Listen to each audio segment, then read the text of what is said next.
Hi dears, welcome back to my channel. ഇന്ന് നമ്മൾ ഈ ഒരു ഡിസൈനാണ് ചെയ്തെടുക്കാനായിട്ട് പോകണം കേട്ടോ. അപ്പോൾ നമ്മൾ ഇതുപോലെ ചോക്ക് കൊണ്ടൊന്ന് വരച്ച് കൊടുത്തിട്ടുണ്ട് നമ്മുടെ തുണിയിൽ. അപ്പോൾ നമുക്ക് ഇതിനകത്തേക്ക് വേണ്ടതെന്ന് പറഞ്ഞാൽ റിബൺ വേണം, പിന്നെ നമ്മൾ ആങ്കർ ത്രെഡുമാണ് എടുത്തേക്കുന്നത്, എല്ലാം വൈറ്റാണ് എടുത്തേക്കുന്നത്. പിന്നെ നമുക്ക് കുറച്ച് ബീഡ്സ് വേണം, വലിപ്പമുള്ള ബീഡ്സും വേണം, അതുപോലെ ഷുഗർ ബീഡ്സും വേണം. അപ്പോൾ ഇതുകൊണ്ടാണ് നമ്മളത് ചെയ്യാൻ പോകുന്നത്. അപ്പം എങ്ങനെയാണ് ചെയ്യണമെന്ന് നോക്കാം. അപ്പോൾ വൺ സൈഡ് ഞാൻ ഇതുപോലെ ചെയ്തെടുത്തിട്ടുണ്ടായിരുന്നു. ഇനി നമുക്ക് നെക്സ്റ്റ് സൈഡും ഇതേപോലെ തന്നെയാണ് ചെയ്യേണ്ടത്. അപ്പോൾ ആദ്യമേ നമുക്ക് ഇതിൻ്റെ സ്റ്റെം സ്റ്റിച്ച് ഒന്ന് ചെയ്ത് കൊടുക്കാം. അപ്പോൾ സ്റ്റെം സ്റ്റിച്ച് നമുക്ക് ചെയ്ത് കൊടുക്കുമ്പോൾ ഒന്നെങ്കിൽ റണ്ണിങ് സ്റ്റിച്ച് കൊടുക്കാം, അല്ലെങ്കിൽ ഈ കാണിക്കുന്ന പോലെ ഞാൻ വീഡിയോയിൽ കാണിക്കണ പോലെ ചെയ്ത് കൊടുക്കാം. അപ്പോൾ ഇതിന് സ്റ്റെം സ്റ്റിച്ച് എന്നാണ് പറയുന്നത് കേട്ടോ. അപ്പോൾ നമുക്ക് എളുപ്പമുള്ള രീതിക്ക് എങ്ങനെയാണെന്ന് വെച്ചാൽ നമുക്ക് അതേപോലെ ചെയ്ത് കൊടുക്കാം.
ഇപ്പം നമ്മൾ സ്റ്റെം സ്റ്റിച്ച് ഒന്ന് കംപ്ലീറ്റ് ചെയ്തിട്ടുണ്ട്. ഇനി നമുക്ക് ചെയ്യാനുള്ളത് ലീഫാണ് കേട്ടോ.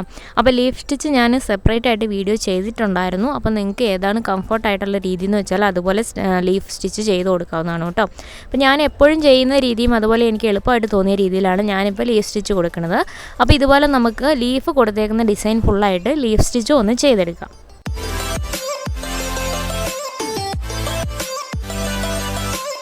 ഇത് ഞാൻ ചെയ്യണതെന്ന് പറഞ്ഞാൽ ചുരിദാറയിലല്ല, ഒരു ടോപ്പേലാണ് ഈ ഡിസൈൻ ചെയ്യുന്നത്. നമുക്ക് ചുരിദാറയിൽ വേണമെങ്കിൽ ചെയ്യാം, അല്ലെങ്കിൽ നമുക്ക് ഇഷ്ടമുള്ള ഡ്രസ്സിൽ നല്ല ഭംഗിയായിട്ട് ചെയ്തെടുക്കാൻ പറ്റുന്ന അടിപൊളി ഒരു ഡിസൈനാണ് കേട്ടോ. അതുപോലെ വലിയ പാടൊന്നുമില്ല.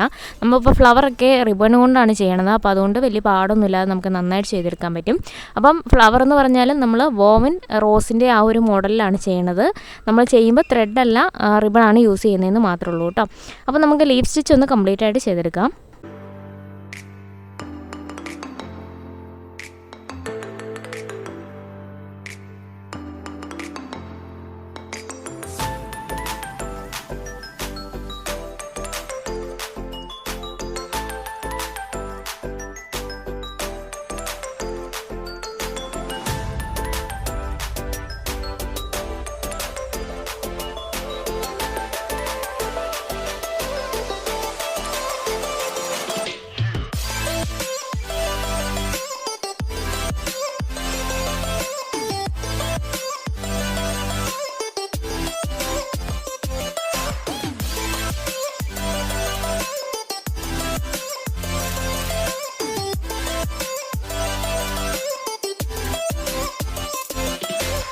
ഇതേപോലെ തന്നെ താഴേക്ക് വരുന്ന ലീഫുകളും നമുക്ക് അതേപോലെ തന്നെയാണ് ചെയ്തെടുക്കേണ്ടത്. ഇനിയിപ്പോൾ നമുക്ക് ചെയ്യാനുള്ളത് ഫ്ലവറാണ്. അപ്പോൾ നമ്മൾ ഫ്ലവറിന് ഞാൻ പറഞ്ഞ പോലെ വോവൺ സ്റ്റിച്ചാണ് നമ്മൾ കൊടുക്കുന്നത്. അപ്പം വോവൺ സ്റ്റിച്ചിന് വേണ്ടിയിട്ട് നമ്മൾ 3 റൗണ്ട് കൊടുത്തിട്ടുണ്ട്. ആ 3 റൗണ്ട് നമുക്ക് ഇതുപോലെ 5 ആയിട്ടൊന്ന് ഡിവൈഡ് ചെയ്ത് കൊടുക്കണം. അപ്പോൾ നമുക്കറിയാം വോവൺ സ്റ്റിച്ച് ചെയ്യുമ്പോൾ നമ്മൾ ഓഡ് നമ്പേഴ്സിലാണ് ഡിവൈഡ് ചെയ്യുന്നതെന്ന് അറിയാം. അപ്പോൾ അതുകൊണ്ട് ഇത് നമുക്ക് 5 ആയിട്ടൊന്ന് ഡിവൈഡ് ചെയ്ത് കൊടുക്കാം.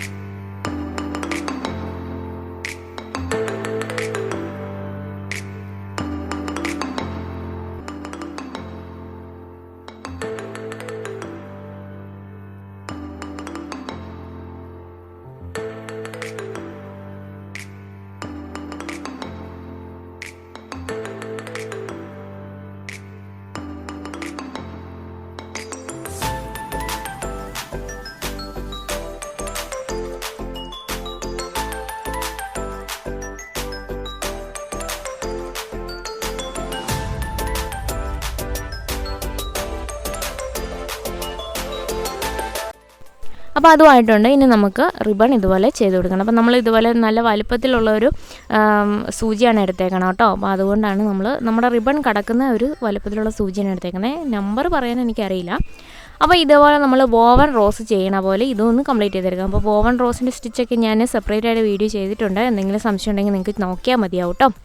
അപ്പോൾ ലിങ്കൊക്കെ ഡിസ്ക്രിപ്ഷൻ ബോക്സിലുണ്ടാവും. അപ്പോൾ ഇത് നമുക്ക് കംപ്ലീറ്റ് ആയിട്ട് ഫ്ലവേഴ്സും ചെയ്തെടുക്കാം.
അപ്പോൾ വോവൻ റോസിൻ്റെ സ്റ്റിച്ചിങ് കഴിഞ്ഞ് നമുക്ക് ഫൈനലായിട്ട് ചെയ്യാനുള്ളത് കുറച്ച് പഞ്ചസാര മുത്ത്, അതായത് ഷുഗർ ബീഡ്സ് നമുക്ക് ഇതുപോലെ എടുത്തിട്ടുണ്ട്. അത് നമുക്ക് അതിൻ്റെ രണ്ട് വശങ്ങളിൽ അറ്റവശങ്ങളിലായിട്ട് ഒന്ന് അവിടെ ഇവിടെയൊക്കെയായിട്ടൊന്ന് സ്റ്റിച്ച് ചെയ്ത് കൊടുക്കുക. അതൊരു ഭംഗിക്ക് വേണ്ടി ചെയ്യണം കേട്ടോ. ഇനി അതൊന്നും ചെയ്തില്ലെങ്കിലും ഒരു കുഴപ്പമില്ല, പക്ഷേ കുറച്ചുകൂടി ഭംഗിയായിട്ടിരിക്കും അതോടെ ചെയ്യുകയാണെങ്കിൽ.